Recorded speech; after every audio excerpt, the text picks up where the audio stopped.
तर विषारी दारूबळीचं प्रकरण उघडकीस आल्यानंतर राष्ट्रवादीच्या कार्यकर्त्यांनी हडपसरच्या झोपडपट्टीतल्या दारूच्या गुत्त्यांची तोडफोड केली। याच परिसरात 2 जणांचा विषारी दारू पिऊन मृत्यू झाला होता। तर झोपडपट्टीत खुलेआम दारू विकली जात असताना पोलीस आणि एक्साईज विभागाला दारूचा गुत्ता का दिसत नाही असा सवाल रोहित पवारांनी केला।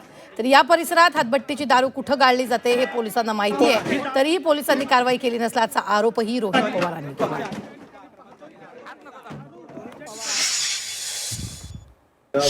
याच्यामध्ये दारू विकली जाते आणि अशा पद्धतीने 20 रुपयाला एक फुगा दिला जातो आणि ह्याच्यातच दारू पिल्यामुळे हे लोक मृत्युमुखी पडलेले आहेत। आणि हे उरळी कांचन आणि काळे पडळ याच्या डोंगरामधून हे भरलं जातं। सप्लायर एकच आहे, हे पोलिसांना माहिती आहे। एक्साईजने कारवाई केली असं आम्हाला कळालं, पण पोलिसांकडनं या बाबतीत काय केलं जाईल मला माहित नाही। काही दिवस ही चर्चा राहील आणि नंतर ही विरून जाईल।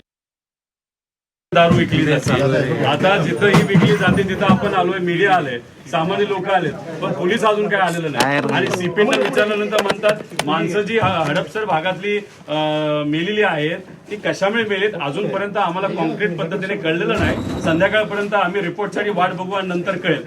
आता म्हणजे काय चेष्टा थट्टा लावली का? आता इथं आलोय कुठं, गरीबाच्या इथं म्हणजे झोपडपट्टीत, माणसं मानणारी झोपडपट्टी आणि झोपडपट्टीचा माणूस मेल्यानंतर करता। आणि श्रीमंताच्या बाबतीत जर काय झालं, एखादी मोठी महागडी गाडी ठोकली नाही तर धडकली, त्यांना मात्र तुम्ही व्हीआयपी ट्रीटमेंट देतात। हीच पद्धत आहे या सीपीची। श्रीमंताला मात्र त्या ठिकाणी